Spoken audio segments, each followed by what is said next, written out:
a época para poder encarar as crises que vieram depois. Mas o Bolsonaro ganhou, havia por parte das pessoas uma grande esperança no Bolsonaro. O Bolsonaro, ele transformou toda aquela esperança em mudar um país em culto à personalidade dele. Porque o Bolsonaro é um homem muito simples. Ele é até gostável, é um cara engraçado. Mas ele não... Simples no bom sentido ou no mau sentido? No bom e no mau sentido. A questão é o seguinte, ele quer mostrar o tempo todo que ele é uma pessoa comum.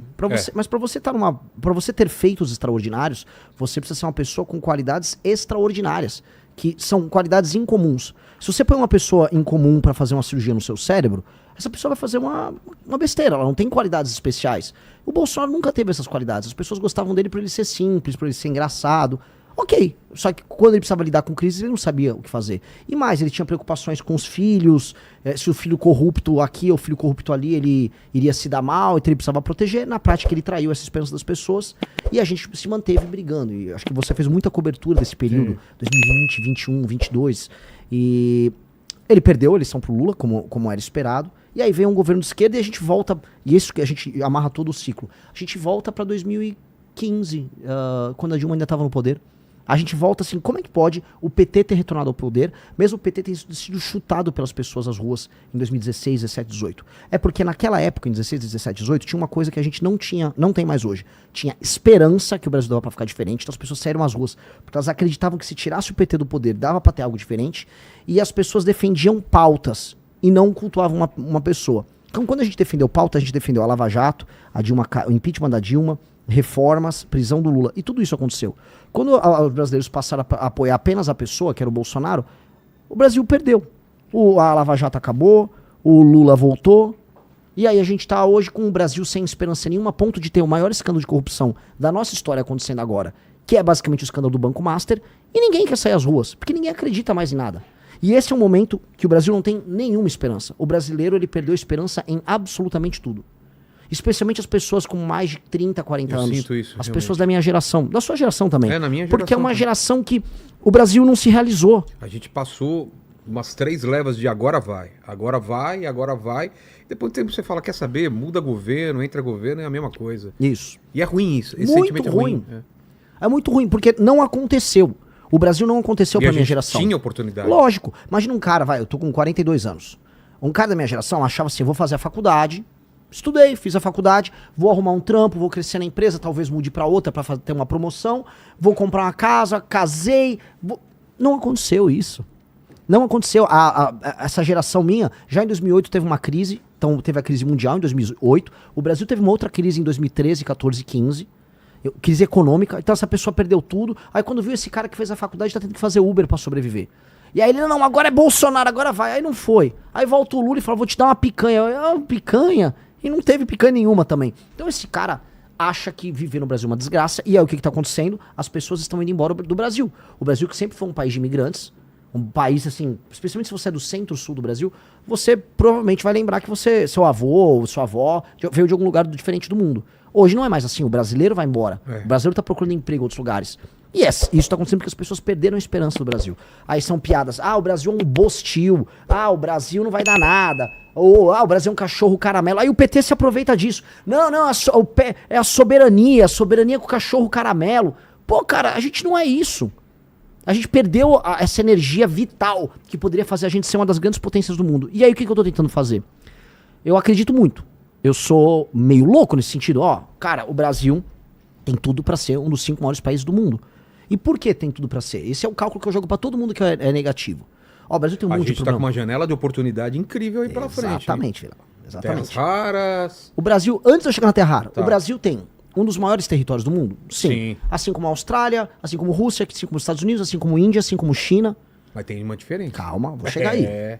2, o Brasil tem grande população? Sim, tem mais de 200 milhões de habitantes. 3, o Brasil tem uma economia grande? Deveria ser maior, mas é top 10. Então, das grandes nações do mundo que dão um checklist nisso aí, são poucas que vão chegar nesse enquadramento.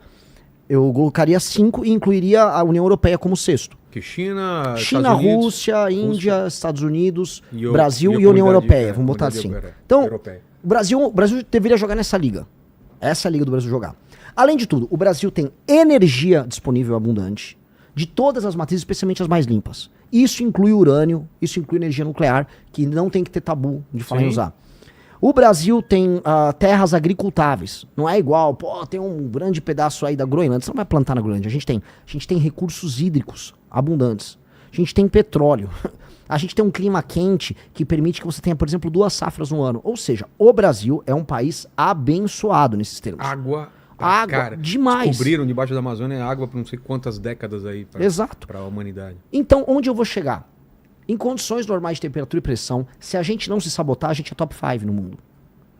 Agora, se você perguntar para qualquer brasileiro se o Brasil é hoje uma nação que tem condição de sentar na mesa com os grandes, as pessoas vão dar risada. A gente acha que a gente é ridículo, que a gente é um país eco. Pois bem, a gente precisa de um plano. O problema do Brasil é um problema de liderança. É como se a gente fosse um time de futebol que tem bons jogadores, mas o técnico é um imbecil. E este é o grande problema do Brasil. Nós escolhemos a pior comissão técnica assim, possível. E em todos os termos, não estou falando só do Lula, do presidente da República. Eu estou falando, por exemplo, que o Tribunal de Contas da União, ou nomeações para órgãos que as pessoas nem sabem o nome, vão ser feitas por figuras que vêm dos piores estados em termos de administração do Brasil. O que eu quero dizer? O Maranhão, o Amapá, o Acre, que são lugares mal administrados. Os lugares onde tem muita corrupção, onde a maior parte dos municípios não se sustentam, eles mandam mais do que São Paulo. E aí os lugares mais mal administrados colocam os políticos que mandam em tudo. Então, tem algum sentido em eu pegar, por exemplo, montar a comissão técnica da seleção brasileira com jogadores que estão na Série C, que foram rebaixados? Com um técnico, com massagista, com fisioterapeuta? Não, não faz sentido. Mas é o que a gente faz na política. Então, um estado... Eu visitei o Maranhão. Beijo pra todo mundo do Maranhão, vocês sabem que eu tô falando verdade. A galera do Maranhão sabe que eles são administrados pela pior classe política do Brasil. Dito isso, eles mandam muito mais do que administradores públicos e políticos e lideranças de estados mais bem administrados. Santa Catarina, por exemplo. Então, o que faz com que o Brasil ele seja tão desequilibrado? Nós temos um sistema político antigo que ele valoriza a ocupação de espaço e não a entrega de resultado. E a população, e aqui eu vou perder voto, mas vamos lá, aqui nós temos que... Tô no Vilela, cara, tô em casa, aqui eu vou falar o que eu penso mesmo. A população não sabe avaliar. E onde eu rodo no Brasil, a população não sabe avaliar. Culpa do que isso? Diversas razões. A população não sabe avaliar que é importante para ela ter saneamento básico. Essa é a primeira coisa. Porque é uma obra que fica debaixo da terra. Ela sabe que tem esse problema. Não sabe. Por que isso não reverte no voto? Porque ela não sabe. Não, mas ela sabe Não que tá sabe, uma merda aqui. não sabe. Vilela, ela não sabe. Ela sabe que ela não tem segurança. Ela não... Segurança, sim.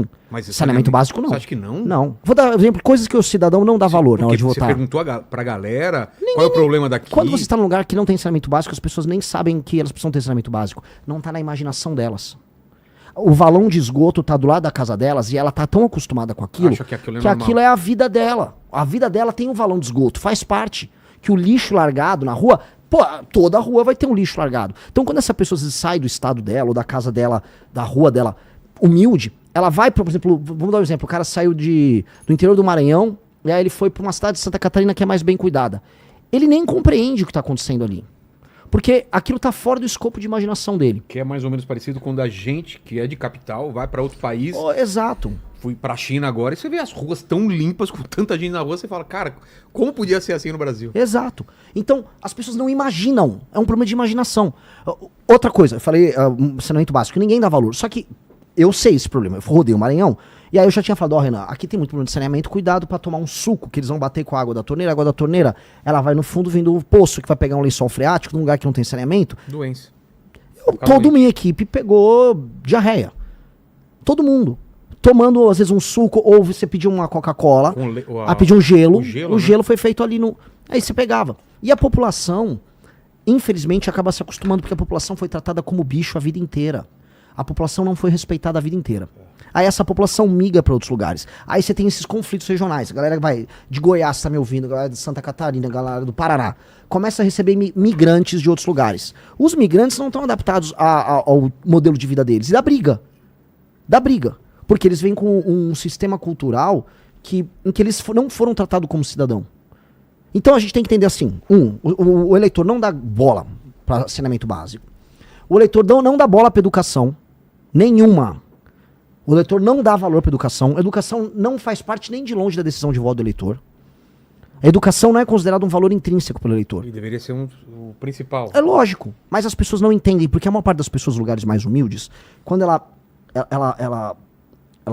vive, Ela entende assim, a escola já era ruim. A vida dela, ela passa pela escola, a vida dela não melhorou naquilo. Ela não entende que aquilo é uma mola propulsora. Quando vieram pessoas de outros países, imigrantes pra cá, que vieram de culturas em que a educação já era dada em alguma medida como valor, eles deram mais valor e levaram vantagens nisso. Eu dou sempre o exemplo da minha mãe. Quando eu era criancinha, eu me alfabetizei muito rápido. Minha mãe me ajudava, ela sentava.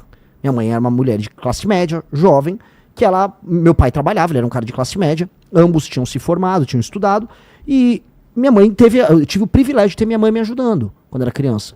E outras crianças não tiveram esse privilégio, porque a mãe, às vezes, é uma mãe solteira, não tinha grana pra bancar isso, precisa trabalhar, precisava ralar, e ao mesmo tempo aquela mãe não entendia como eu cobro a escola pro meu filho ter uma educação melhor. Muitas mães, quando falam em escola, ela fala merenda. Por quê? Porque ela quer saber se o filho dela tá comendo. Então, o ato dela de não dar valor não é que ela é uma pessoa ruim, é porque ela não tem o critério de avaliação na cabeça dela. Uma coisa que as pessoas sentem: saúde, a fila do SUS. Aí sim a pessoa sente, pô, preciso fazer um exame e demora muito tempo pra sair meu exame.